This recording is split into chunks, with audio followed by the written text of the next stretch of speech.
احمد مسعود په افغانستان کې د یو ټولشموله حکومت د جوړولو غوښتنه له طالبانو څخه وکړله.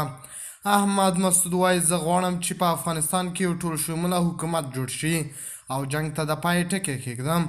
احمد مسعود ویلي مونږه 50 کاله په افغانستان کې جګړه وکړله، هیڅ ګټه مو ترې نه ده اخیستې. له طالبانو مې غوښتنه دا ده چې یو ټولشموله حکومت جوړ کړي او جنگ ته به د پای ټکی کېږدو. د طالبانو ځواب په تمه احمد مسعود دی. د خرابات ټي وي چینل درنو لیدونکو سلام، ستړي مشئ، وخت مو بخیر. هیله لرم چې جوړ او روغ به یې. په سر کې یادونه کوم که خرابات ټي وي چینل مو نه وي سبسکرایب کړی، په درنښت سره خرابات ټي وي چینل سبسکرایب کړئ. احمد مسعود یو ځل بیا په دغه هیواد کې د یو ټولشموله حکومت د جوړېدو غوښتنه وکړه او پر طالبانو یې غږ کړی چې افغانستان کې باید یو ټولشموله حکومت جوړ شي. هغه ویلي ټول افغان ولس له تاسو سره ولاړ دی او له تاسو مې غوښتنه دا ده چې موږ سره یو ټولشموله حکومت جوړ کړو او افغانستان د بری په لور روان کړو.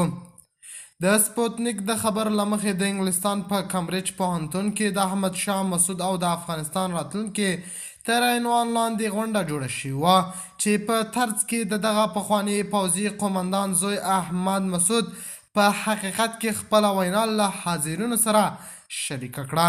د احمد مسعود تړون له یوې امریکایي لابي شرکت سره.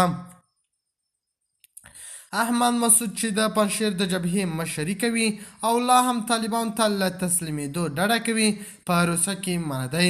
هغه په دغه بیانیه کې په افغانستان کې د یو ټولشموله حکومت د رامنځته کېدو غوښتنه وکړه او ویل هغه پوځ چې یوازې د افغان ټولنې د یوې برخې استازیتوب کوي غیر عملي دی. د خرابات ټي وي چینل درنو لیدونکو دا و زموږ ته د مهال چمتو کړی خبر. د نورو تازه خبرونو لپاره خرابات ټي وي چینل په درنښت سره سبسکرایب کړئ. د الله په امان تر بیا ښې چارې.